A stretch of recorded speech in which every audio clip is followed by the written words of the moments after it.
भगवत दर्शन का फल प्रदान कर देंगे, स्वरूप बोध प्रदान कर दें। स्वाभाविक चेष्टाएं, जिन्हें स्वार्थ भरी चेष्टाएं कहते हैं, बड़ी अपार महिमा धाम की है। आवश्यकता समर्पण की है, आत्मसमर्पण की।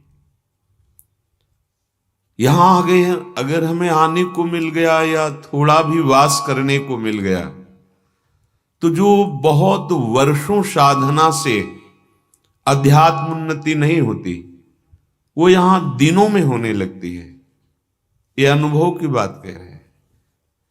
बस हमारी कुछ वृत्तियां ऐसी हैं जो ऐसे अपराध कर देती हैं, जिससे वो कृपा हमारे हृदय में जो उतरनी चाहिए वो नहीं उतर पाती।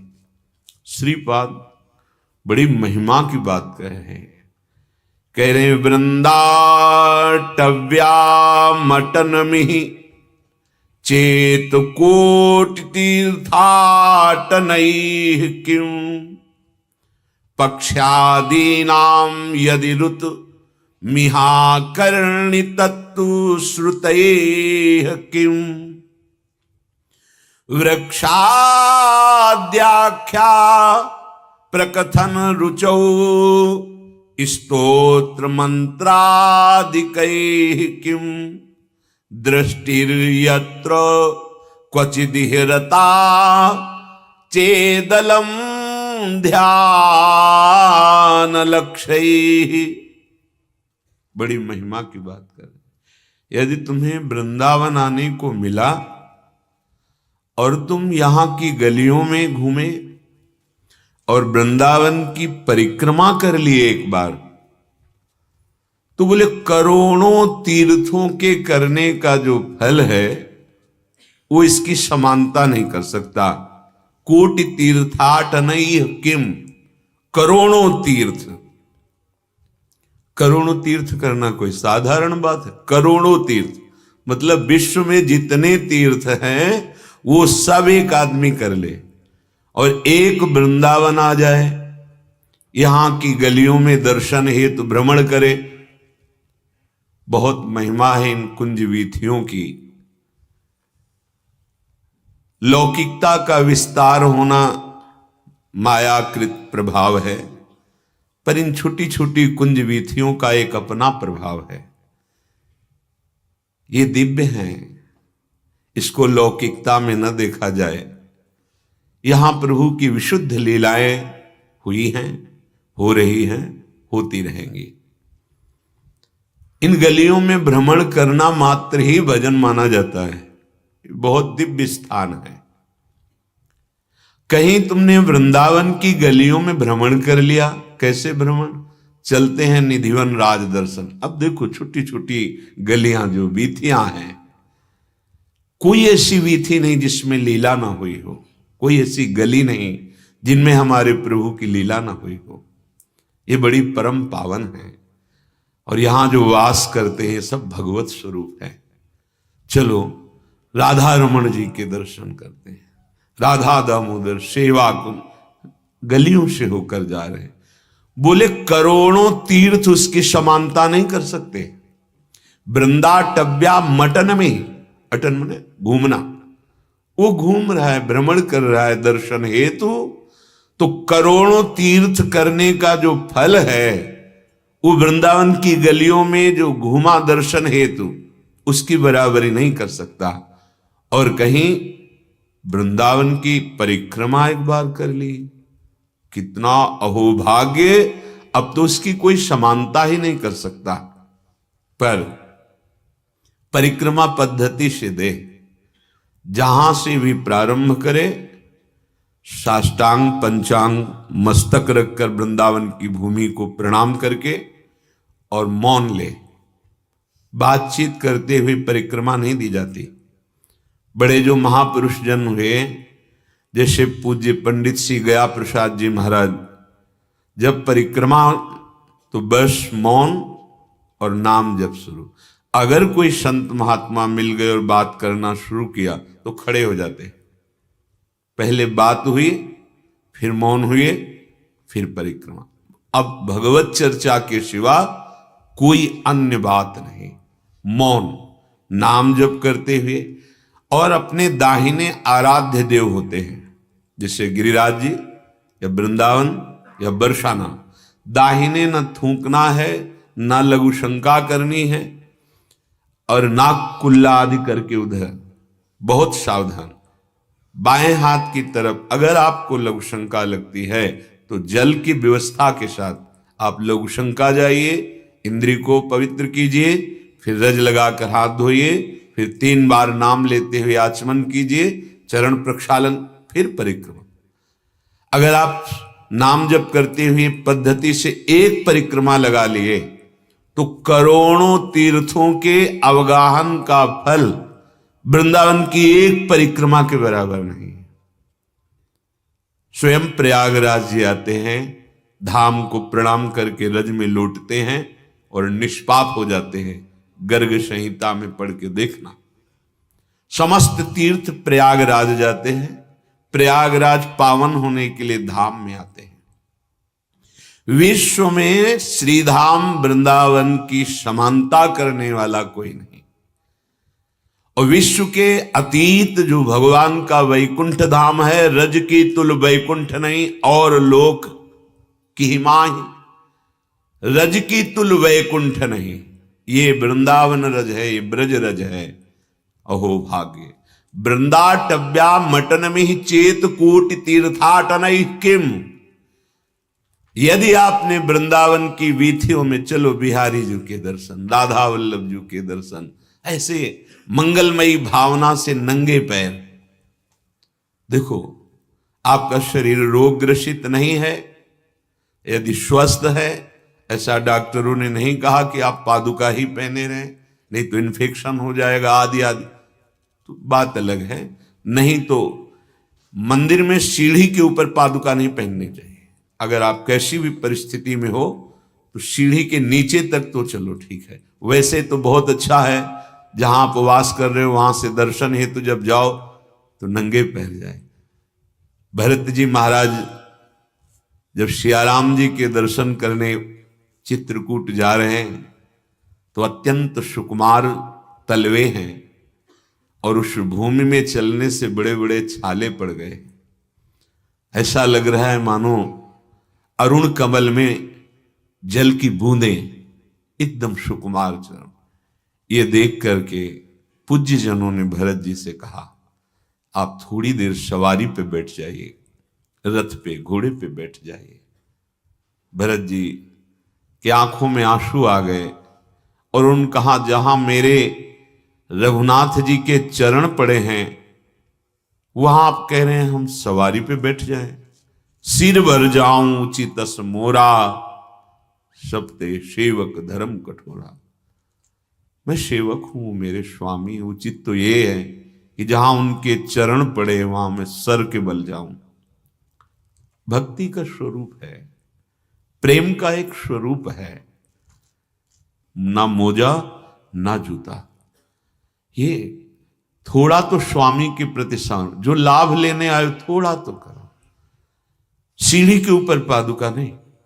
और जो सेवा अपराधों में लिखा हुआ है तो उसमें तो लिखा हुआ है कि खड़ाऊं आदि कोई भी पादुका भगवत दर्शन हेतु जब जा रहे हैं उसे नहीं पहनना चाहिए।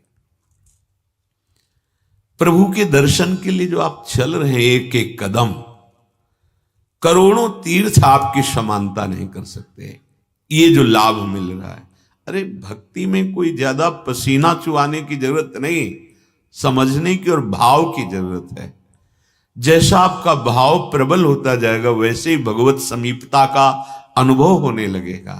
भावोत्सवेन भजताम रस काम। मैं अपने आराध्य देव के दर्शन करने जा रहा हूं, उनका चिंतन, नंगे पैर, बड़ी दैन्यता से, किसी से कोई वार्ता नहीं। आप मंदिर में गए, सीधे आराध्य देव पास। आपके पास कौन खड़ा है आपका परिचय नहीं होना चाहिए, तब तो दर्शन करने जा रहे हैं। नहीं तो प्रपंच मन फैला देता है, वहां भी इधर देखना उधर दोष दर्शन करना, लाभ नहीं मिलेगा। लाभ नेत्र नीचे किए हुए गए उदासीन, और आराध्य देव में सीधे नेत्र मिलाए, कभी कभी तो ये भी पता नहीं चलता कि पोशाक कौन सी पहने थे। बाद में जैसे पूछा जाए पोशाक कौन, तो सच्ची बात, नेत्र में नेत्र मिले, पूरा समय उसी में चला गया। इसके बाद यही नहीं पता कि सरकार पोशाक कैसी पहने थे, बस उनकी रूप माधुरी में। बिहारी देव जी से किसी ने कहा, आप बिहारी जी के दर्शन करने आते हैं, प्रणाम नहीं करते। बोले समय नहीं है। सीधे गए, आंख मिलाई। सखियों को समय है क्या प्रणाम नमस्कार, ये सब व्यवहार में चलता है। बोले रूप का प्रवाह है, निकल जाएगा। जितनी देर पान कर रहे, पान किया, नेत्र झुकाए, चल दिए। सर झुकाने की फुर्सत नहीं है। यहां दम दम पे होती है पूजा, सर झुकाने की। कैसा अद्भुत अनुराग है प्रभु में। ये श्री धाम वृंदावन की वीथियों में दर्शन हेतु जो कोशिश करो, यदि आपके पैर ठीक हैं तो अपने निवास से पैदल जाने की कोशिश करो। आपका स्वास्थ्य ठीक नहीं तो सीढ़ी तक, इसके बाद आप सहारा लेके धीरे धीरे धीरे सामने पहुंचो, आंख मिलाओ, जितनी देर मिला पाओ, आंख बंद करो, सर झुकाओ, वापस लौट आओ। इससे बड़ा लाभ कोई और तीर्थों में नहीं मिलेगा। ये जो हमारे प्रभु विराजमान है, ये प्रभु स्वयं विराजमान है। जैसे एक होता है श्री विग्रह लाना, प्राण प्रतिष्ठा करना, भावना करना, लेकिन यहां भावना करने की जरूरत नहीं। ये तो साक्षात विराजमान, मतलब साक्षात कहने में संकोच होता है, पर क्या हमको ऐसे भाव रहते हैं क्या? कई लोग दर्शन करने जाते हैं और दोष लेकर आते हैं। दर्शनानंद नहीं, दोष लेके आते हैं। श्रीअंग पार्षदों में दोष दर्शन, वहां खड़े हुए लोगों में दोष दर्शन।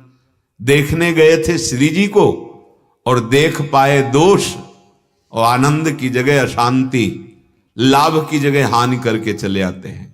श्रीधाम है, बहुत सावधान।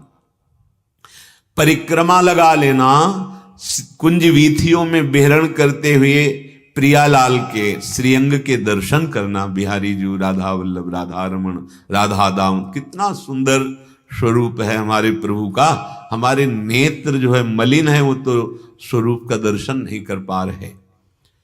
पक्ष्यादि नाम यदि रुत मिहा करणिम तत्व श्रुतै किम। यदि आपके कान में वृंदावन के पक्षियों की चहचहाट पड़ गई तो कह रहे हैं अब तुम्हारे कानों में वेद और श्रुतियों का जो पाठ करने का फल है उसकी जरूरत नहीं, श्रवण की मिल गया। राधा यशो मुखर मत खगावली के, यहां के पक्षियों की चहचहाट सुन ली। शुक, शारिका, कोकिला, कपोत आदि पक्षियों की, मयूर आदि पक्षियों की, तो बोले चारों वेदों के पाठ का तुम्हें फल मिल गया।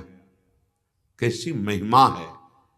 ये वो महापुरुष लिख रहे हैं जो प्रियालाल को खुली आंख देख रहे हैं और उनकी लीला में डूबे हुए हैं। हरिराम व्यास जी ने भी कहा है कि यहाँ के कपूत आदि पक्षी शनकादि आदि महापुरुषों के समान हैं। जैसे सनक सनंदन सनातन सनत कुमार, ऐसे यहाँ के कपूत आदि पक्षी ये प्रियालाल के नवनिवृत्त निकुंज के हैं।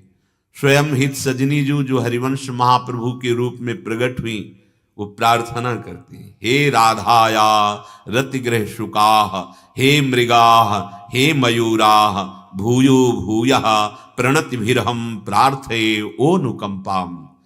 हे हमारी प्रियाजू के नवनिवृत्त निकुंज के सुख, सारिका, मयूर, कपोत आदि पक्षियों, बार बार हम आपको प्रणाम करते हैं, हम पर कृपा करो।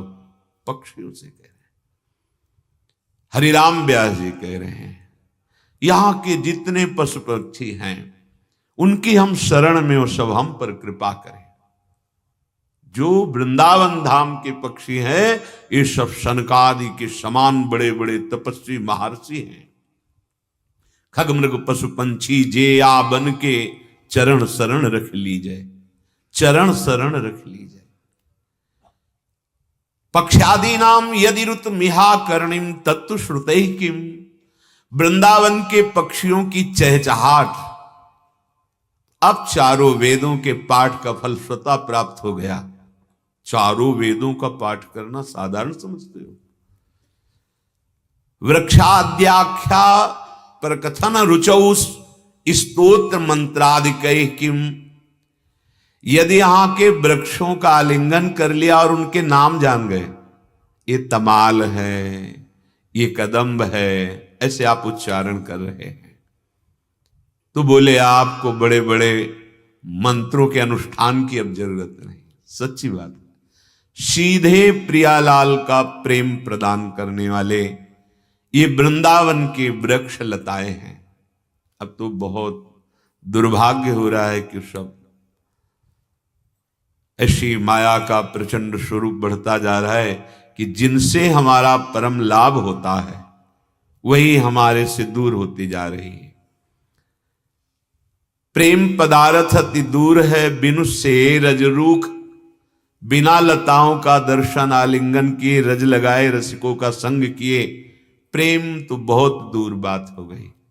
आज लताओं के दर्शन दुर्लभ हो रहे हैं। ये सब परमहंस हैं लताएं, ये साधारण वृक्ष नहीं है। हरिराम व्यास जी कह रहे हो मन वृंदावन को श्वान, श्वान माने कुत्ता। श्रीपाद कह रहे हैं वृंदावन की नाली का मुझे कीड़ा बना दिया जाए, बाहर का ब्रह्मापद मुझे स्वीकार नहीं। है कुछ अजीब अलौकिक आश्चर्यमयी धाम की महिमा। भला नाली का कीड़ा कौन बनना चाहेगा? और ये महापुरुष जो मोक्ष पदवी को प्राप्त, मोक्ष पदवी को त्याग कर प्रेम पदवी को प्राप्त, वो कह रहे हैं मुझे नाली का कीड़ा। ये धाम है तो आपको रोना नहीं आता कि मुझे मनुष्य रूप में रख लिया प्रियाजू ने? जहां उद्धव जी कह रहे हैं मुझे वृंदावन की कोई लता गुल्म औषधि बना दी जाए, हरिराम व्यास जी कह रहे हैं मुझे श्वान बना दिया जाए, प्रबोधानंद पाद जी महाराज कह रहे हैं मुझे नाली का कीड़ा बना दिया जाए, हमें मनुष्य रूप से रख लिया। आपको कृपा नहीं समझ में आती? आपको रोना नहीं आता कि कितनी कृपा मेरी लाडली जो ने बिना मांगे कर दी? हमें तो मांगना भी नहीं आता था, जानते ही नहीं थे कि मुझे चाहिए क्या।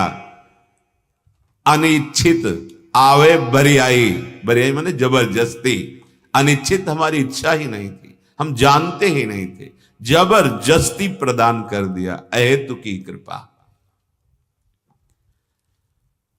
ये वृंदावन के वृक्षों का स्पर्श, दर्शन और आलिंगन, ये प्रियालाल का विशुद्ध प्रेम प्रदान करता है। सच्ची मान लीजिए, बहुत दुर्भाग्य हो रहा है।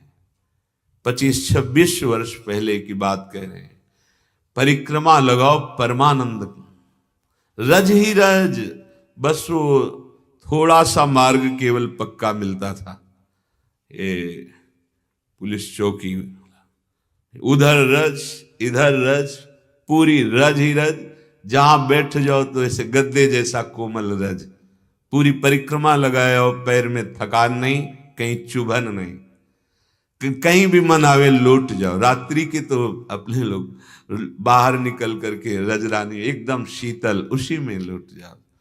कोई गाड़ी का तो सवाल ही नहीं था, बहुत बहुत कोई साइकिल या कभी कोई बैलगाड़ी, अन्यथा नहीं। ऐसी रजरानी थी कि किसी स्कूटी, मोटरसाइकिल या कार आदि की, और बिजली भी नहीं थी। और इधर सब लता, जहां बैठे हो लता ही लता, ये वन ही था, एक भी कहीं नहीं। ये जो बड़ा पीपल है ये उस समय से भी है, यही विशाल आस पास कदम तमाल, सामने जो तमाल ही ऐसे तमाल कि हो सकता है 400 वर्ष 500 वर्ष के हो, इतने मोटे तमाल, ऐसे पूरा कुंज बने हुए कि अंदर ऐसे 20 आदमी बैठ जाएं आराम से छाया। कैसी सुंदर शोभा।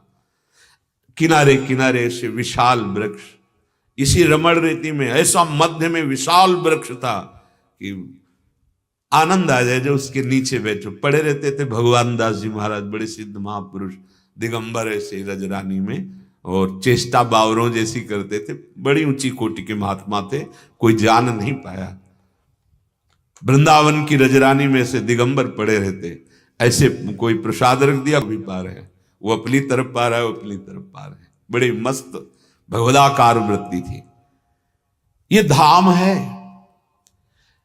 यहां जो प्रेम प्राप्त होता है वहां साधन प्रधान बात नहीं, सावधानी से रहने में रहिए।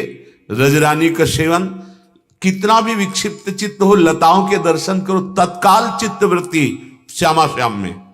यह अनुभव की बात कहते हैं।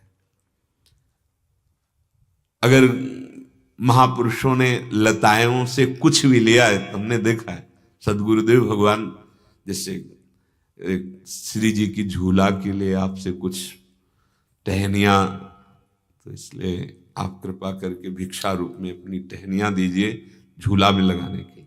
बस ऐसे किया और फिर टहनियां ले। ऐसे यहां तो साधारण वृक्ष की भी मर्यादा नहीं रख रहे, और इसे जड़ से उखाड़ कर बड़ा हृदय एकदम नुच जाता है। कितने सुंदर सुंदर वृक्ष, और ऐसे वृक्ष को लगाओ और पालन पोषण करो। देखो कितना समय लगता है उनको तैयार होने में। तैयार वृक्ष को नष्ट करने में क्या समय लगा? किस लिए? धाम हम आए हैं प्रियालाल की प्राप्ति के लिए। धाम तो वास किसी और उद्देश्य से नहीं होता। धाम तो केवल श्यामा श्याम की प्राप्ति के लिए। ये वन है, वृंदावन है, ये भगवत प्राप्ति के लिए है, प्रियालाल को रिझाने के लिए है। अगर यहां हम लताओं का अपमान कर देंगे तो फिर कैसे प्रियालाल मिलेंगे? लता, पीछे भी सत्संग में कहा था, प्रसंगवशात फिर कह रहे हैं, यदि आपके पास धन है, आपने जमीन खरीदी है, तो एक ही छोटी सी लता चाहे लगाइए, आपकी वहां लता होनी चाहिए। ये हमारे वृंदावन की बहुत बड़ी महिमा है लताओं की। एक आप हर श्रृंगार का वृक्ष लगा लीजिए, पुष्पों वाला है। एक तमाल लगा लीजिए छोटा सा। आप फिर भावना कीजिए वहीं प्रियालाल पधार रहे हैं हमारे लता भवन में। 2 लताओं में ही लता भवन, मालती, माधवी, ऐसी लताएं हैं, उनको लगा लीजिए जो बेल रूप में हैं। पर प्रायः जहां लताएं होती हैं वहां देखा जाता है पहला कार्य होता है उन लताओं का विनाश। हरिराम व्यास जी 500 वर्ष पहले लिख गए। अब मुझे चैन नहीं पड़ रहा है, लोग लताओं को काट रहे हैं 500 वर्ष पहले। अब तो देखो कहां लताओं के ज्यादा दर्शन। अब थोड़ा सा महामहिम श्री स्वामी जी महाराज की कृपा में डूबे हुए टटिया स्थान में आप देख लीजिए, मदन टेर के पास जो थोड़ा, और इसके बाद लताओं का धीरे धीरे अंतर ध्यान। रजरानी में कहां, अब इतना डामर कंक्रीट बिछा हुआ है कि लोटे तो रजे नहीं लगेगी, छिल और जाएगा। कहां रजरानी? बड़ा ये दुर्भाग्य सा प्रतीत हो। सैकड़ों प्रातः काल आप देखो, सैकड़ों संत लौटते मिलेंगे जो उस समय रज का, सैकड़ों वयोवृद्ध आ करके अपने लंगोटी में से 2:30 बजे 3 बजे लौट रहे। रजरानी पूरे शरीर में लगी, फिर वस्त्र धारण किया, भजन में बैठ गए। बड़ा परम पावन यहाँ का जो भजन स्वरूप है, बड़ा पवित्र है।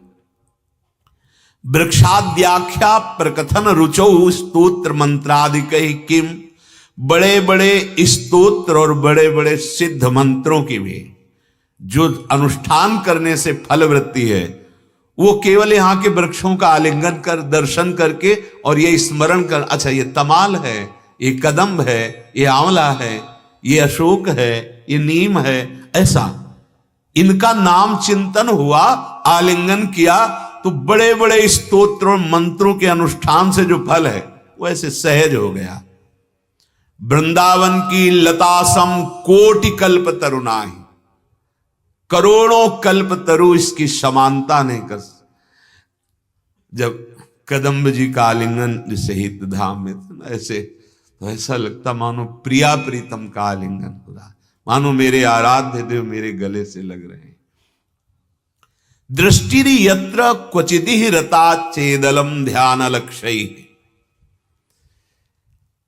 श्री वृंदावन धाम में कहीं भी दृष्टि पड़े, कहीं भी कोई ऐसी जगह नहीं जहां हमारी प्रियालाल विचरण ना करते हो, जहां प्रियालाल की लीला ना हो।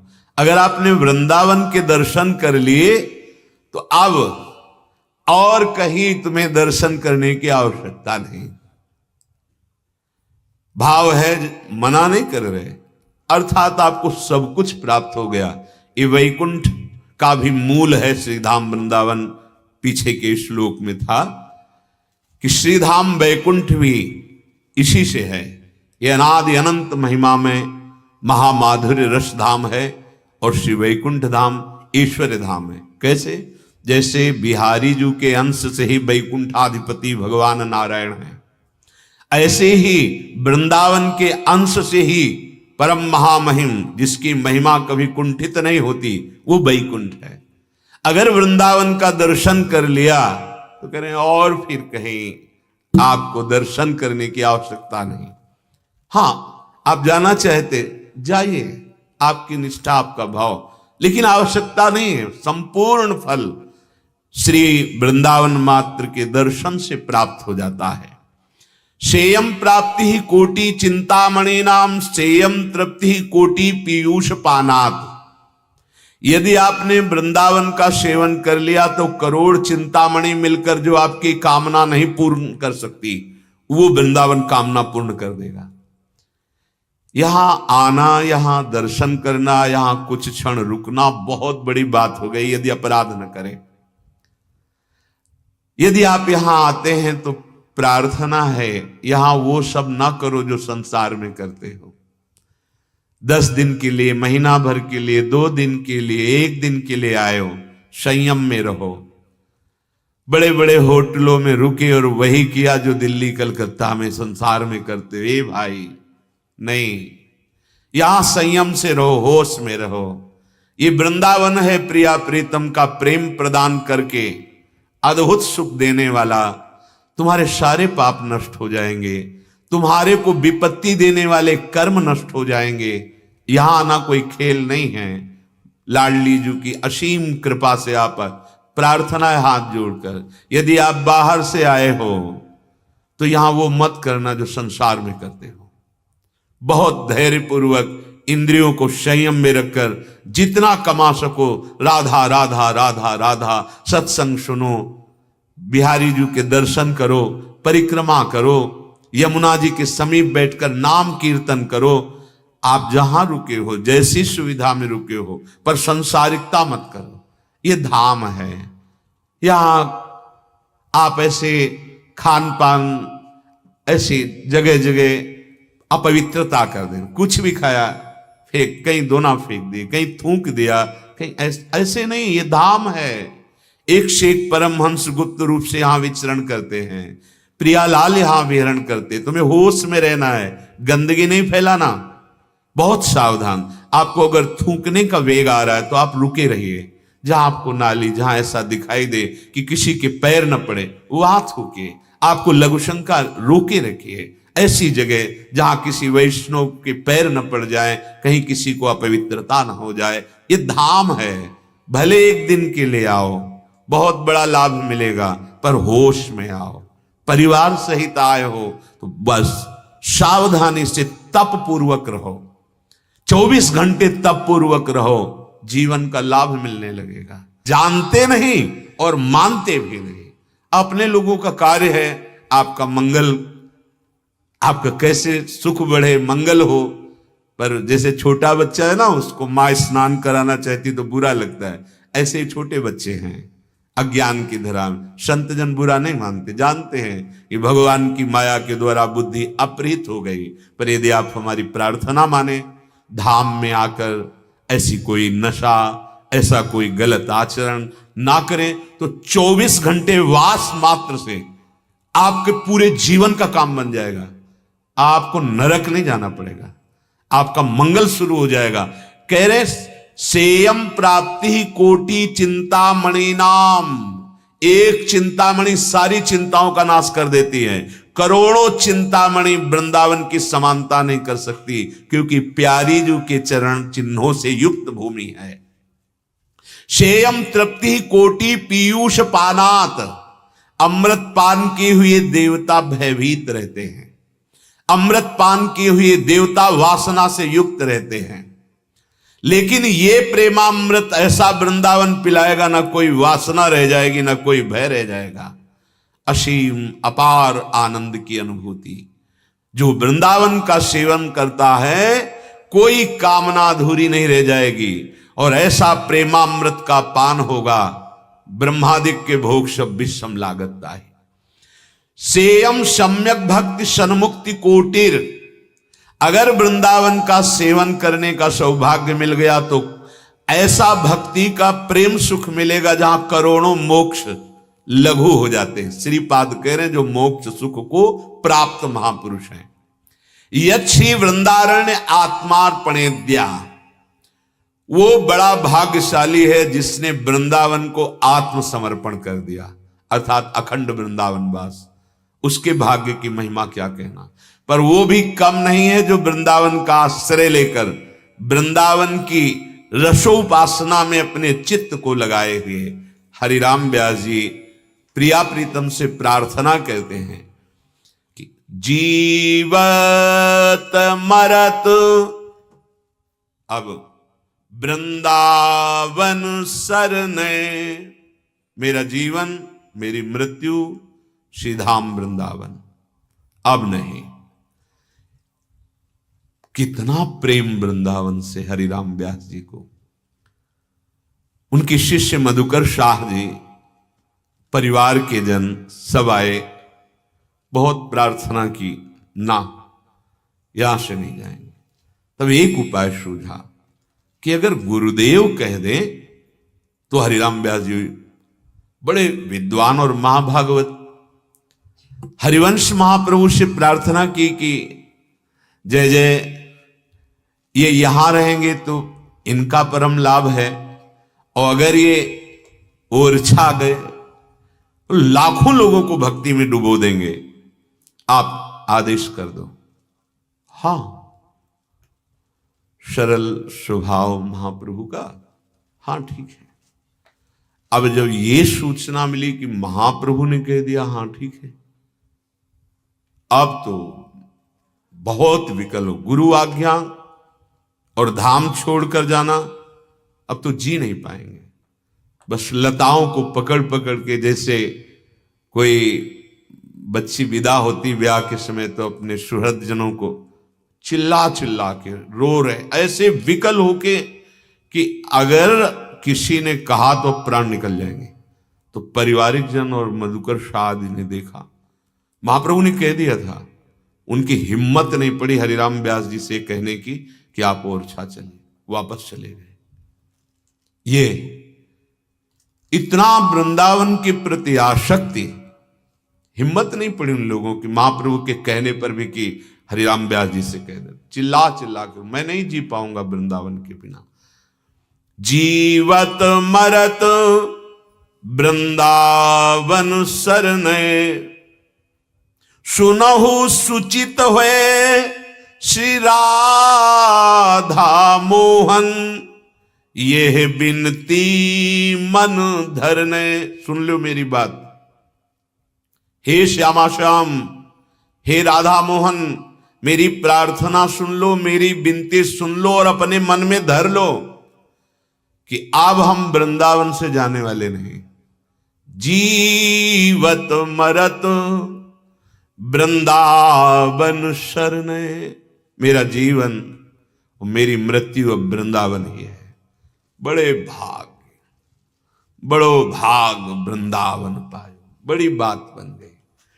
जिसके मन में ये बात आ जाए भाई, बहुत बड़ी बात बन गई। नहीं तो महिमा सुनकर के बड़ी बड़ी कोठी बनी है और उनमें एक सेवक रहता है, स्वामी को फुर्सत नहीं आने की, रहने की, पक्की बात है, ये देखा है। बड़ी लाडली की कृपा होती तो हम उनको प्रणाम करते हैं जो यहाँ रिक्शा चलाते हैं, यहाँ दूसरों के घरों में सेवा करके वृंदावन वास प्रणाम करते हैं। कोई पोछा लगा के, कोई घर का काम करके, जो चंद जीवन उपयोगी वस्तुओं के लिए पैसे मिले उनसे, और सत्संग सुनना, भजन करना, तिलक लगाए हैं, रिक्शा चलाए, जो चंद रुपए मिले, परिवार का पोषण, वृंदावन में प्रणाम है उनको। जीवन धन्य है उनका, इन के इन प्रकारेण वो लाभ मिल रहा है जो बड़े बड़ों को नहीं मिलता। श्यामा श्याम आपसे प्रार्थना है, मेरी ये प्रार्थना आप सुनो और मन में धरो कि अब मुझे जीते जी वृंदावन से बाहर मत जाने देना। आप कुछ ऐसा कर देना मेरे मन की दशा कि किसी स्थिति में बाहर न जाऊं। ये बात बन जाएगी अनंत जन्मों की बिगड़ी बात। और देश के बसत ही घटत भजन की बात, वृंदावन में स्वार्थो उलट भजन होए जात। ये हम तो जीत गए। हमारा वृंदावन, मेरा वृंदावन, प्राण वृंदावन, सर्वस्व वृंदावन, परवाह नहीं, जीता दिया लाडली ने। धाम के वासी, जरा सोचो मन में, आप कौन हैं? बोले अखंड वृंदावन वासी, धाम व आप क्या? और देश के बसत ही घटत भजन की बात, वृंदावन में स्वार्थो उलटी भजन हुए जात। भोजन पाते हैं प्राण पोषण के लिए, लेकिन यहां भोजन पाते हैं तो पुण्य प्राप्त होता है, पाप नष्ट होते हैं। क्यों? वो प्रसाद होता है। हर चेष्टा यहां भजन बन जाती, स्वार्थ भी यहां परमार्थ बन जाता है। ऐसा धाम का प्रभाव। यह परम पुरुषार्थ मेरो और कछु नहीं करने। हरिराम व्यास जी कह रहे हैं, आपसे कह रहा हूं श्यामा श्याम, अब मुझे और कुछ नहीं करना। अगर मेरा पुरुषार्थ तो बस इतना ही कि अब जीऊंगा तो वृंदावन में, मरूंगा तो वृंदावन में। अब आपको क्या कराना है आप देख लीजिए, हमारी तरफ से कुछ नहीं होगा। क्या शरणागति है, क्या आत्मसमर्पण है इन महापुरुषों का। श्याम भरोसे तेरे व्रत के, नहीं व्यास को टरने, जीवत मरत वृंदावन सरने। हे श्याम सुंदर, मेरा भरोसा, मेरा व्रत एकमात्र वृंदावन। अब हम अपने इस व्रत से नहीं टरने वाले, अर्थात वृंदावन नहीं छोड़ने वाले। जो बाहर रहते हैं वो निराश न हो। कई जगह हमने पढ़ा है, जो धामवासी हैं उनका किसी एक का संबंध हृदय में स्वीकार कर ले, किसी धामवासी का, जो भगवत प्रेमी जन है वो मेरे, और वो संबंध इतना प्रभाव उनके अंदर कर दे कि उनके हृदय में आ जाए कि ये मेरा, हो गया काम। जो वृंदावन वास का फल है वही आपको प्राप्त होगा। रसिक महापुरुषों से अपनापन, और वृंदावन वासी की तन से, मन से, वचन से, या जो सेवा सामग्री है, थोड़ी भी सेवा बन जाए। पीछे श्रीपाद ने वर्णन किया। तो धाम बड़ा कृपालु है, देखता है कि हमारे धामवासियों से इसकी प्रीति है, तो उसकी वही गति होती है जो धामवासी की होती है। तीसरी, जो वृंदावन का चिंतन करने लगता है आश्रय लेकर, वृंदावन को चिंतवन यह दीप और बारी, कोटि जन्म के अघतमय काट करे उजियार, उसको भी वही गति प्राप्त होती है। निराश होने की बात नहीं कि जिनको वृंदावन वास प्राप्त हुआ वो तो सफल हो गए, हम निष्फल नहीं। ये पद्धति आप स्वीकार करें। आश्रय, वृंदावनवासी के प्रति आसक्ति, थोड़ी सी भी सेवा, वही गति प्रदान करेगा। श्री भगवान अर्जुन को बता रहे हैं कि सिद्ध पुरुष की क्या गति, उसके लक्षण क्या है, उसका बोलना कैसा, उसका बैठना कैसा, उसका व्यवहार कैसा। पीछे आप सुन चुके हैं लक्षण, और जो बोलने की बात कही थी उसमें हृदय की स्थिति को बताया था। जो बैठने की बात कही गई थी उसमें बताया गया था जैसे कछुआ अपने 6 अंगों को समेट करके सुखपूर्वक बैठता है, भय रहित, ऐसे ही वो सिद्ध महापुरुष 5 ज्ञानेंद्रिय, एक मन, इन क्षयों को, संपूर्ण संसार के भोगों से हटाकर परमात्मा में स्थित रहता है। अब यहां भगवान ने बताया कि यदि आपने पांचों ज्ञानेंद्रियों को भोगों से तो हटा लिया, पर परमात्मा में स्थित नहीं है, तो लाभ नहीं मिला। मान लो आप जितेंद्री हैं, मनोनिग्रही हैं, लेकिन भगवत तत्व का ना ज्ञान हुआ है ना प्रेम, तो अभी टिकाऊ स्थिति नहीं है। उसे सच्चा अनुराग या ज्ञान नहीं कहते, क्योंकि यततो ह्रापि कौन्तेय पुरुषस्य विपश्चितः इंद्रियाणि प्रमाथीनि हरन्ति प्रसभम मनः। बहुत जोर की बात है। जो विषयी पुरुष है उनकी तो ये बात ही नहीं, तो सिद्धों की तरफ बात की जा रही है। जिसने अपनी इंद्रियों को जीत लिया है, मन का निग्रह कर लिया है, पर परमात्मा में स्थिति नहीं आई है, तो अभी टिकाऊ बात नहीं है, चाहे 20 वर्ष जितेंद्री रहा हो। ध्यान देने का विषय है उपासक को कितना सावधान रहना है। हे कुंती नंदन, रस बुद्धि भोगों में है, इंद्रियों से भोग नहीं है, तो यत्न करने पर भी विद्वान उपासक की भी प्रमथनशील इंद्रियां संयोग प्राप्त होने पर बलपूर्वक उसे गिरा देंगी। ये ध्यान देने की बात है।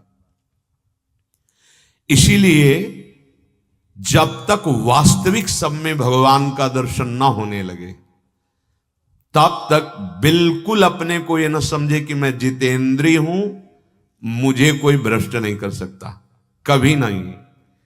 ये भगवान सावधान कर रहे हैं।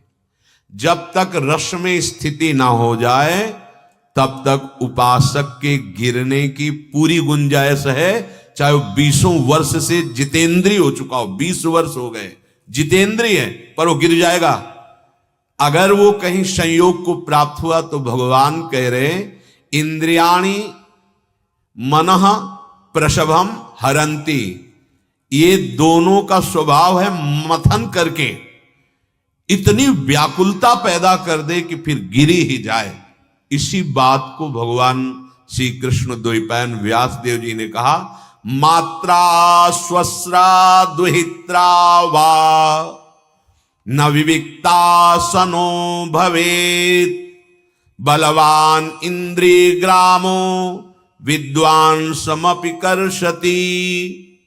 उपासक को चाहिए कि वो माता बहन और पुत्री के साथ भी एकांत में एक आसन पर ना बैठे। बहुत समय तक एकांत होने पर इंद्रियां ऐसे बलवान हैं, प्रमथन स्वभाव वाली हैं कि वो विद्वान को भी भ्रष्ट कर सकती हैं। औरों की तो बात जाने दो। इसी पर जैमिनी जी का उदाहरण दिया गया था। उन्होंने तत्काल प्रश्न किया कि गुरुदेव ये बात तो मेरी समझ में नहीं आई, अन्य किसी माता बहन की तरफ तो, लेकिन अपनी माता बहन बेटी, और आपने लिखा मात्रा स्वस्रा दुहित्रा वा ना विविक्तासनो भवेत, एकांत में बहुत समय तक नहीं रहना चाहिए, नहीं तो बलवान इंद्रिय ग्रामो विद्वान समपि कर्षति। वो भले ज्ञानी विद्वान है, लेकिन इंद्रियां बलात् उसको भ्रष्ट कर देंगी। ये भगवान के अवतार है श्री कृष्ण द्वैपायन व्यास देव। वो प्रसंग कथा में कई बार आ चुका है। इसलिए सारांश में कोई भी शास्त्र आज्ञा का उल्लंघन करेगा तो गिर जाएगा, जब तक भगवत बुद्धि ना हो। मेरे भगवान इस स्वरूप में है, मेरे प्रियालाल इस स्वरूप, वास्तविक अनुभव हो रहा है। स्त्री पुरुष देह का भाव नहीं, मेरे प्रभु। अब कोई नहीं गिरेगा, कोई नहीं गिरा सकता, क्योंकि रस में स्थित है। लेकिन जब तक ऐसा नहीं, तो भगवान कह रहे हैं जो साधक बहुत यत्न पूर्वक, विवेक पूर्वक आसक्ति, कामना इनको शासन में ले चुका है, अर्थात इंद्रियों पर विजय प्राप्त कर रहा है, उसको बहुत ध्यान रखना है। शास्त्र जो मना किया गया वो न करे। जो चाहे आपन कल्याणा, सुजस सुमति शुभ गति शुभ नाना, सो पर नारी लीलार गोसाई, तजो चौथ के चंद किनाई, तस्मात् शास्त्रम प्रमाणम ते। ऐसा नहीं कि आप मनमानी आचरण करें। आज्ञा है, चाहे गृहस्थ हो चाहे विरक्त हो, ये भगवद आज्ञा है, ये अनुशासन है, शास्त्र अनुशासन। मात्रा स्वस्रा दुहित्रा वा ना विविक्तासनो भवेद, बलवान इंद्री ग्रामो विद्वान समपि करसति। चाहे जितना कोई विद्वान हो, अगर शास्त्राज्ञा का उल्लंघन करेगा एकांत में ऐसा, तो भ्रष्ट हो जाएगा। जब तक भगवदाकार वृत्ति नहीं हुई, मेरे प्रभु, अब कुछ नहीं बिगड़ने वाला। महाप्रभु चैतन्य देव के पावन चरित्र में पढ़ा, महाप्रभु रो रहे थे एकांत में, हा कृष्ण, हा प्राणनाथ। 2-3 नवयुवती वैश्याएं वहां से निकली। उन्होंने कहा कि इस नवीन सन्यासी को हमारी जैसी नहीं मिली। उनको क्या पता कि साक्षात लक्ष्मी सौंदर्य स्वरूप वैभव वाली विष्णु प्रिया जी, उनका सानिध्य त्याग कर श्री कृष्ण प्रेम में ऐसे वो नजदीक गए और वार्ता करना प्रारंभ किया। महाप्रभु रोते हुए बोले, मां तेरे चरणों की वंदना कर, तो कृपा कर दे मुझे श्री कृष्ण से। हक से उनको हारे, आंखों से अश्रु जेव नेत्र पड़े, पावत ही तिनको दरस उपजे भजनानंद, बिन ही श्रम छुट जाए सब जे माया के फंद। ऐसे महाप्रभु चैतन्य देव, अब कहा उनके अंदर मलिनता रो पड़ी। दूर से चरणों में प्रणाम किया, प्रभु मुझे क्षमा करो, मैं तो ऐसा ही मलिन आचरण करके अपने जीवन को नष्ट करने वाली।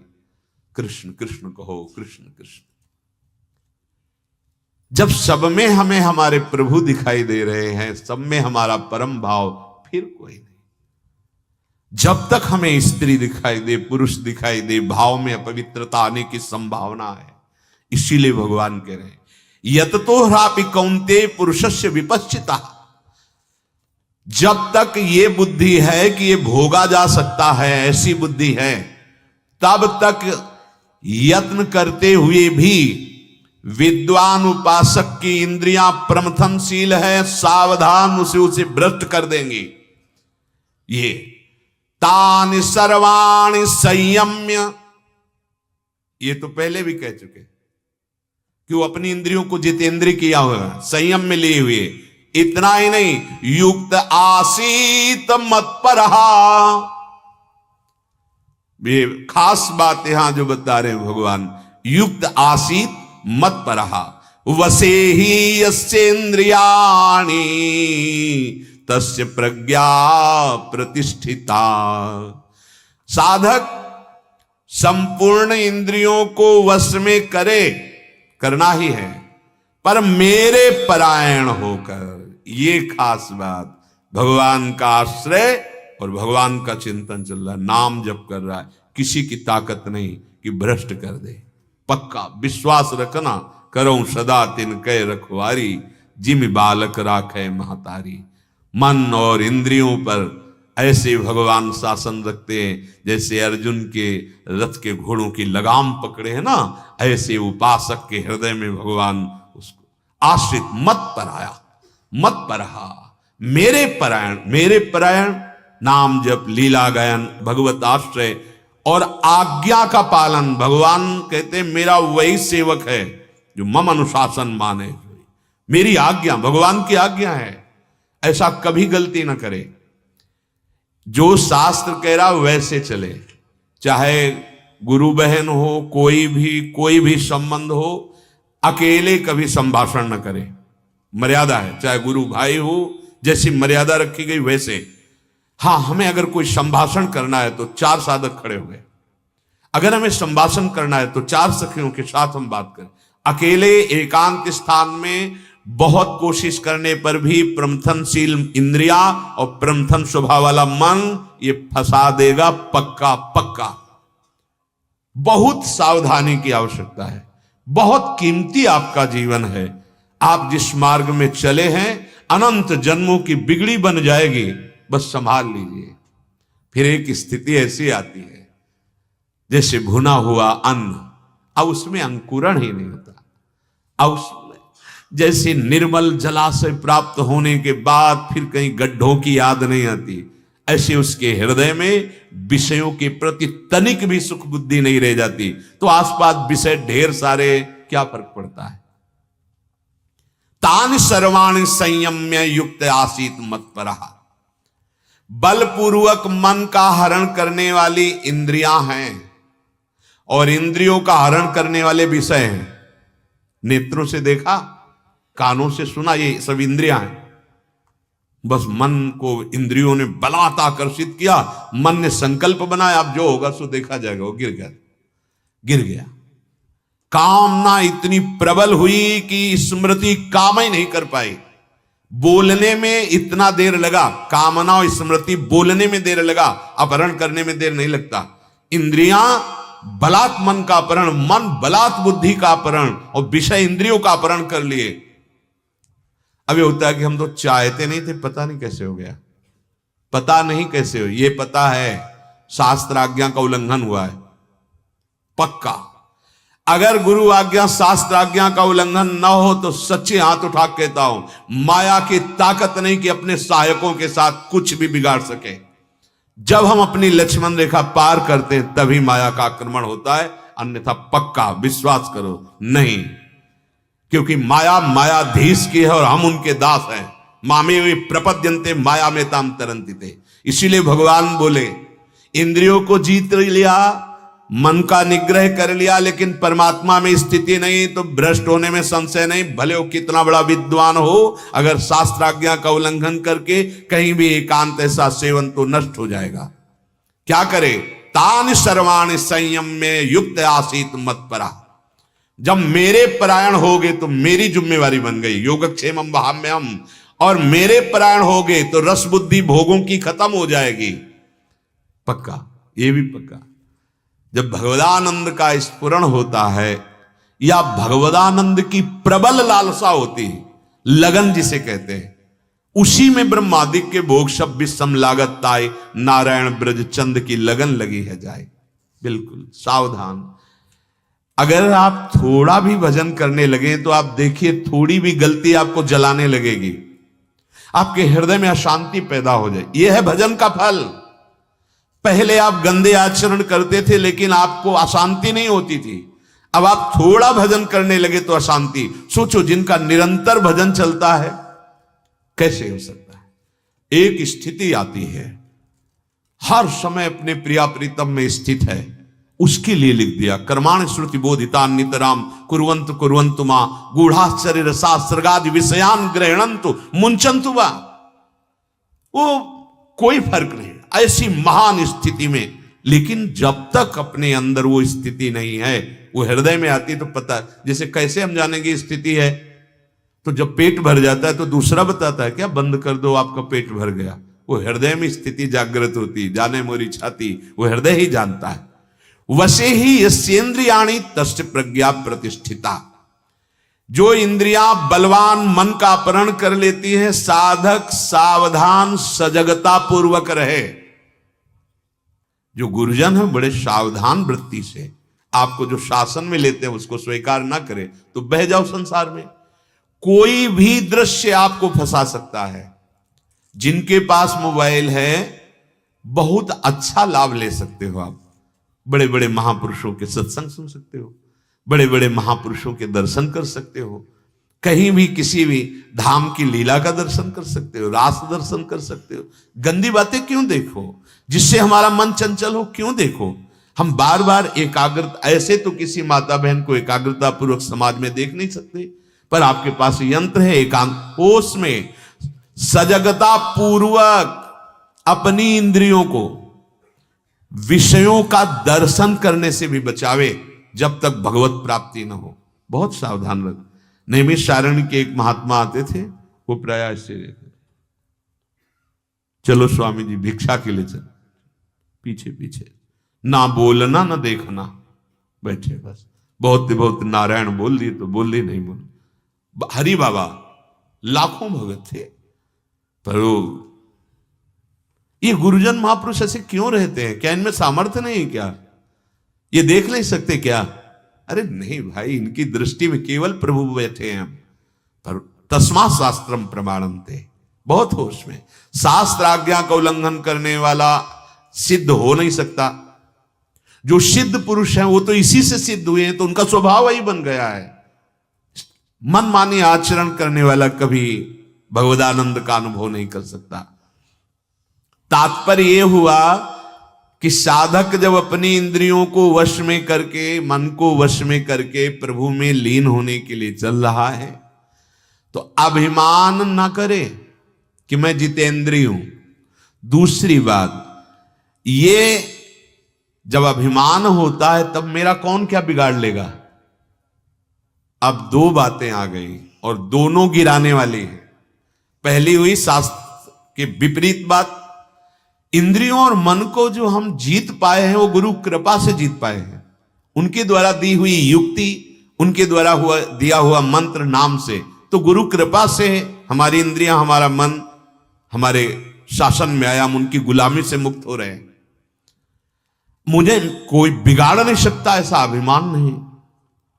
इतने बड़े भगवत अवतारी, भगवत पार्षद अगर अहम कर लें तो धूल दूसरी तहम कर देते हैं भगवान। अपने लोग तो बहुत बहुत ही कृपा से केवल चल रहे हैं। छोड़ दिया जाए तो दलदल में गिरे हुए हैं। अपनी बात कहते हैं, अपने लोग तो ऐसे चल रहे हैं जैसे दुकान की सामग्री देख के बच्चा दौड़े लेने के लिए, पर बहुत जोर से मां ने कलाई पकड़ रखी और झटक के वो अपने समय, ऐसे नहीं चल, ऐसे चल रहे। अपने तो जो देखते उधर ललायत हो जाते हैं, पर सदगुरु कृपा, श्री जी की कृपा झटक करके सतमार्ग में चला रही। तो हमें दैन्य रहना है कि हम नहीं चल रहे, हमें चलाया जा रहा है। अगर हम चल रहे हैं तो अहंकार आ जाएगा, अहंकार आ जाएगा तो कौन मेरा बिगाड़ सकता है, फिर बिगड़ जाएगा, फिर बिगड़ जाएगा। बड़े बड़ों को भगवान ने अहंकार आने पर ऐसी जगह फंसा दिया कि फिर त्राहिमाम बोलना पड़ा। अहंकार नहीं, दो बातें करें। जितेंद्रियता बढ़ रही तो अहंकार नहीं। अहंकार का लक्षण है मनमानी आचरण करने में उतारू हो जाना, नहीं, पतन हो जाएगा, सावधान। अभिमान साधक को जहां आया वहीं से उन्नति खत्म, पतन शुरू। भगवान से विमुख करना अभिमान का लक्षण है। इंद्रियों का संयमन अपने बल का अभिमान से नहीं होता, भगवत कृपा से हो रहा है। प्रभु बड़ी करुणा कर रहे हैं। हमारा जो प्रयास हो रहा है भगवत बल से हो रहा है, भगवत कृपा ही है। इसलिए मत परायण भगवान बोला, मत परा। भगवान की कृपा का हर समय चिंतन होना, और भगवान के परायण का तात्पर्य है भगवान की आज्ञा पालन करना। अब उसकी सिद्धावस्था में कोई संशय नहीं होगा, वो सिद्ध हो जाएगा। हमारी इंद्रियां, हमारा मन संयम में हो रहा है, इसका अभिमान नहीं, क्योंकि भगवत कृपा से हो रहा है।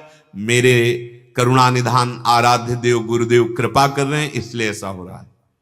दूसरी बात, भगवत आज्ञा का उल्लंघन नहीं।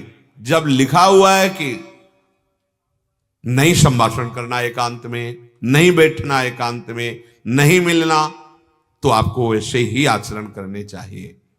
साधन की सिद्धावस्था दो भाव, पहला सब कुछ भगवत कृपा से हो रहा है, अभिमान नहीं।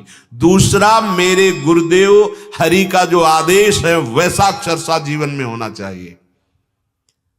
मानव शरीर मिला बहुत बड़ी हरि की कृपा, सत्संग मिला बहुत बड़ी हरि की कृपा, साधना मिली बहुत बड़ी हरि की कृपा, साधना में रुचि हुई बहुत बड़ी हरि की कृपा।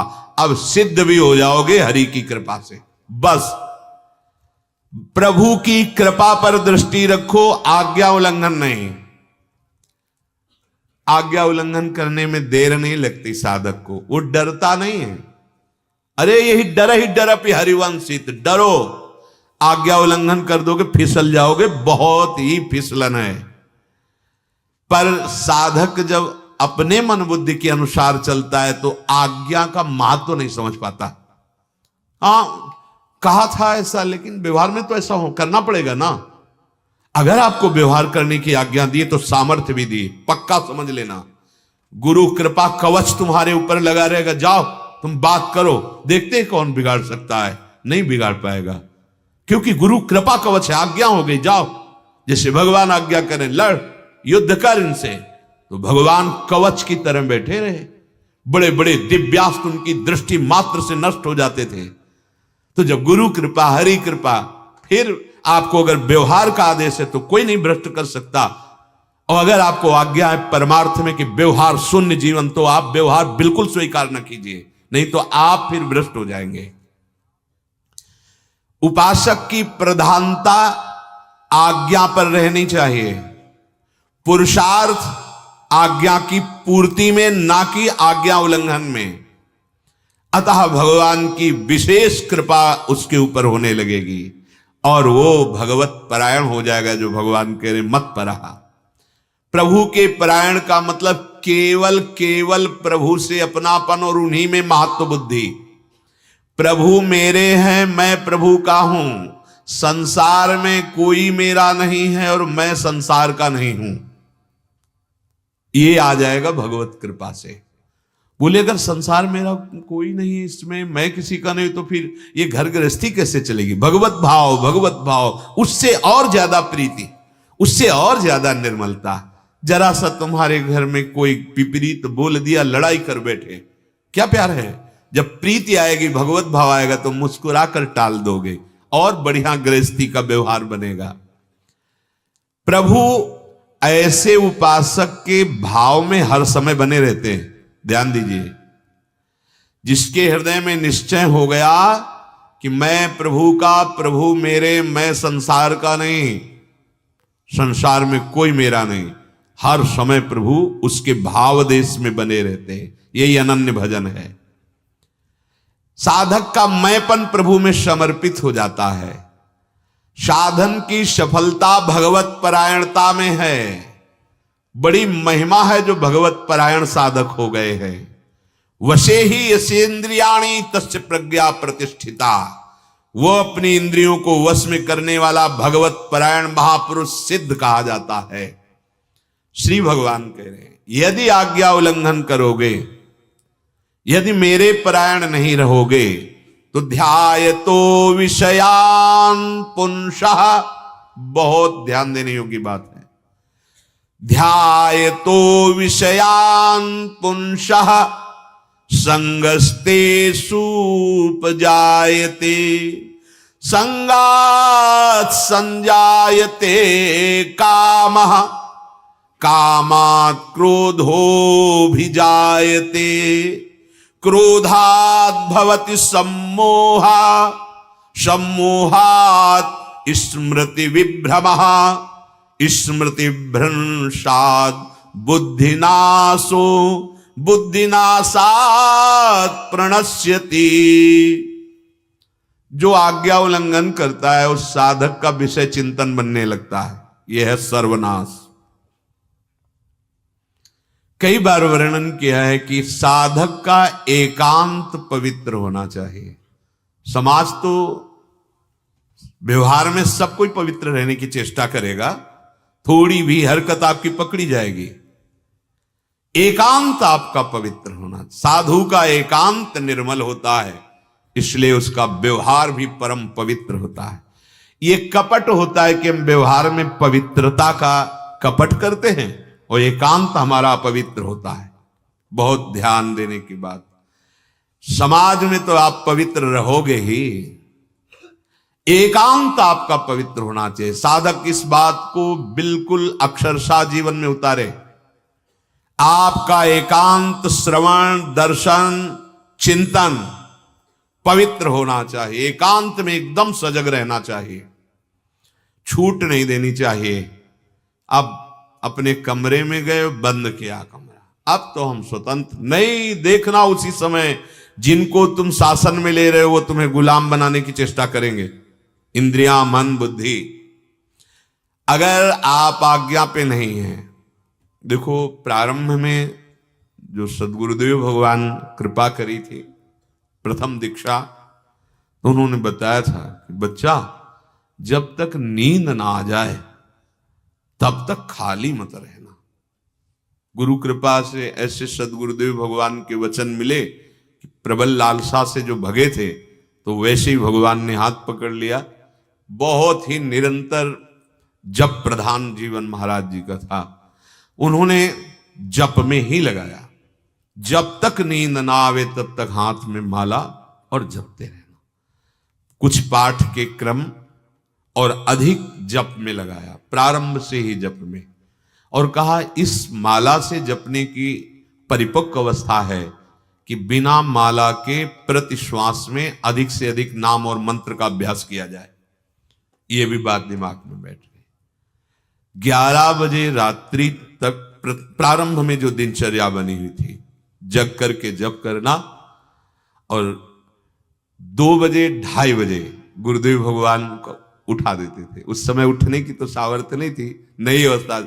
उठ, देख, बैठ, भजन का समय, चल बैठ, फौरन बैठाल देते अपने पास। तखत में महाराज जी सोते, जमीन पे पास ही सुलाते। बड़ा माँ का जैसा स्वरूप, दुलार किए तभी।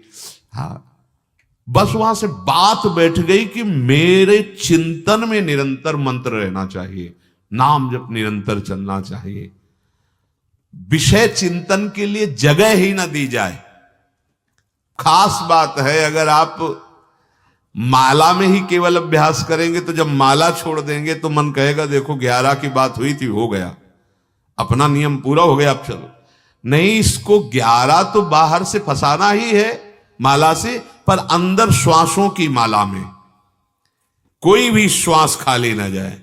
अब जब हम शयन करने के लिए अपनी दिनचर्या पूर्ण करके अकेले कमरे में हुए, तब ध्यान देना, ये अनुभव की बात कहते हैं। इंद्रिय और मन आप पर शासन करेंगे। अब बहुत जोर की लड़ाई है आपकी, क्योंकि एकांत हो। कोई भी चेष्टा भगवत मार्ग के विरुद्ध ना होने पावे शरीर से और ना मन से। ध्यायतो विषयान पुंसः संगस्तेषुपजायते, संगात संजायते कामः, कामात क्रोधो भी जायते। पूरा पूरा परमार्थ नष्ट हो जाएगा। जहां विषयों का चिंतन हुआ, ये मोबाइल बहुत हानिकारक है यदि विपरीत दिशा में गए आप। बार बार इसलिए सावधान कर रहे हैं, इसमें पूरा संसार है। अगर आप सावधान नहीं हैं तो उसमें एक सुविधा तो भजन की है कि आप सत्संग सुन रहे हैं, उसमें बहुत सी ऐसी असुविधाएं हैं जो भजन विरोधी हैं। आप बहुत सावधान। आप यदि एकांत में मनोरंजन में फंस गए तो केवल स्वांग चलेगा भक्ति का। सत्संग इतना प्रभावशाली है कि हमारे जीवन को बदल दे, पर कुसंग इससे कम नहीं है, क्योंकि बहुत जन्मों से हमारा कुसंग में अनुराग रहा है। अब वो कुसंग क्या करेगा, सत्संग की बात का मिटिया मेट कर देगा। इसलिए सबसे प्रार्थना है, चढ़ना बहुत कठिन होता है, फिसल के गिरने में सेकंड लगते हैं। शायद है कोई अच्छा उपासक क्यों एकांत में कुसंग करेगा, पर मोबाइल से कुसंग करने में उसको कोई संकोच नहीं लगे, कोई देख नहीं रहा। तो भाई, ये किसी और के साथ नहीं कर रहे हो, आप हमें धोखा नहीं दे रहे हो, आप अपने को धोखा दे रहे हो। कोई भी विषय बढ़ावे की बात सुनोगे, देखोगे तो ध्यायतो विषयान पुंसः, आपका ध्यान विषयों का बनने लगेगा, चिंतन विषयों का होने लगेगा। अगर चिंतन प्रभु का हो रहा है, सच्ची बात मानना, वो कहीं भी हो, कुछ भी उसका नहीं बिगड़ सकता। तभी कहा है गृहणंतु मुंचन्तु वा, चिंतन अनन्यस चिंतयन्तु माम। यही सिद्ध पुरुष का स्वरूप होता है। कोई भी चेष्टाएं हो रही, उसका चिंतन भगवदाकार, अब कुछ नहीं बिगड़ने वाला। तो क्या उससे भी पापाचरण होता है क्या? नहीं, पापाचरण अहंकार से होता है। अहंकार तो न जाने कहां लीन हो गया परम सत्य में। अब वो केवल यंत्रवत चेष्टाएं हो रही हैं, विषयों का चिंतन न होने पाए। भाई, खास बात भगवान यहां वर्णन कर रहे हैं। अगर विषयों का चिंतन हुआ तो उन विषयों का संग अंदर से जो हो रहा चिंतन में, अब वो राग पैदा कर देगी। कोई भी भोग किसी भी इंद्रिय का तभी आपको व्याकुल करता है जब पहले वो सब चिंतन में हो जाता है। आज ये चीज खाई जाए, वो चीज आएगी चिंतन में, उसका स्वाद आएगा, खाने की प्रक्रिया आएगी, अब मन में संकल्प बन गया। यहां सावधान रहना है। जिस समय आपका मन विषय चिंतन किसी भी विषय में, उसी समय उसको डिलीट करो। राधा राधा राधा राधा राधा राधा राधा राधा, वो कहेगा चुप रहो, देखो हम कितनी बढ़िया चीज भेज रहे हैं आपके सामने से, देखो इसका मनन करो। बस आपको उसकी सुनने नहीं लगी, राधा राधा राधा, वो जलेगा, वो आपको परास्त करना चाहेगा। राधा राधा राधा राधा राधा, बच गए। आया था वेग, जीत गए। यम ही न व्यथ्यन्ते ते पुरुषम पुरुषर्षभ, जो ऐसी व्यथा से व्यथित नहीं हुआ वो श्रेष्ठ महापुरुष, वो अमृत पद का अधिकारी हो जाता है। ध्यान दीजिए, एकांत में या कहीं भी विषय चिंतन ना होने पाए। कोई भी विषय में तभी परास्त करता है, लुभायमान करता है, जब उसका चिंतन हो जाता है। चिंतन से बच जाओ तो सामर्थ्य नहीं विषय की कि गिरा दे आपको। पहले चिंतन, जहां चिंतन जाना चाहिए, आज तो जुवत तेरो बदल आनंद भर्यो, वहां आनंद। ऐसे ही हर इंद्री का विषय आप देख लेना, पहले चिंतन। अब उपासक गाढ़ चिंतन में जहां डूबा, फट से संकल्प बना मन में, संकल्प बन गया। अब हिम्मत नहीं तुम्हारी कि तुम रोक सको, संकल्प नहीं बनने देना। स्फुरणा हुई, रोको उसी स्फुरणा से। कैसे? राधा राधा राधा, मन में नहीं, ऊपर से शुरू करो, जबान से, क्योंकि मन तो संकल्प बनाने के लिए तैयार हो गया। ये सब युद्ध की बात कर रहे हैं, अपने हृदय की बात कह रहे हैं। इसके जीतने का उपाय है यही। ये कहेगा मत बोलो राधा इस समय, पक्का इतना उसको बुरा लगेगा, वो बार बार आपके सामने। जैसे देखना, आप जब किसी विषय चिंतन में हो तो कभी भगवत चिंतन में ऐसे नहीं डूबे होगे जैसा उसमें डुबाएगा। पूरा स्वाद पूरा सामने, कहां हो? मतलब इतना एकाग्र थे आप उस विषय चिंतन में। ये बस साधक सावधान, ये मन और इंद्रियों के जाल हैं, बहुत सावधान। जीवन में यदि कभी कोई गलती हुई है, उसका संस्कार पूरा मन छुपाए हुए रखा है। वो उसका वो अग्नेय बाण है, आग्नेय अस्त्र, कि जहां आप भजन में तन्मय हो गए वो छोड़ेगा आग्नेय अस्त्र। ये अब वो भजन गया, चिंतन न होने पावे, बस उसी समय रोको। यद्यपि कलयुग का एक महान प्रताप रखा गया है कि मानसिक चिंतन में यदि पाप हो जाए तो दंड नहीं मिलेगा, पर इतनी पवित्रता नहीं है कि आप रुक पाओ। संकल्प बन जाएगा, संकल्प बन गया तो फिर भ्रष्ट होने में देर नहीं लगेगी। बहुत सावधानी का विषय। ध्याय तो विषयान पुंसा, इसीलिए हर समय हमें नाम जप करना है। हर समय इसकी पूरी व्याख्या आगे होगी। अपने को यह ध्यान रखना है, खास बात, जहां हमारी इंद्रियां और मन किसी भी विषय के, अगर हिम्मत हो तो एक बात और कर लो। जैसे मन ने मांगा कि आज हमें समोसा चाहिए, और अगर आपके भजन बल से चूंकि इच्छा हुई थी, वो आ सकता है, बिना मांगे आ सकता है। अगर आ जाए तो आपको नहीं खाना है, पक्का नहीं खाना है। ऐसा कर सकते हो तो मतलब गुलामी से मुक्त हो रहे हो, आजाद हो रहे हो आप। पर बड़ा कठिन है, और खुश हो गए कि हम सिद्ध हो रहे हैं। हम जो चाहते हैं वो आ जाता है।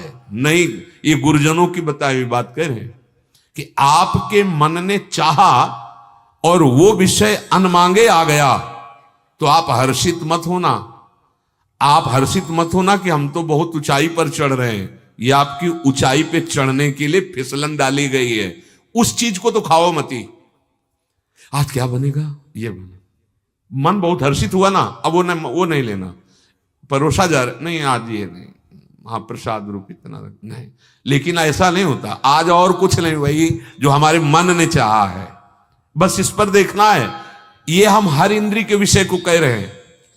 अगर हमारी इंद्री और मन ने हमारे लिए जाल रचा चिंतन करके किसी भी भोग विषय का, और अगर वो हमें प्राप्त हो रहा है तो हमें नहीं भोगना है।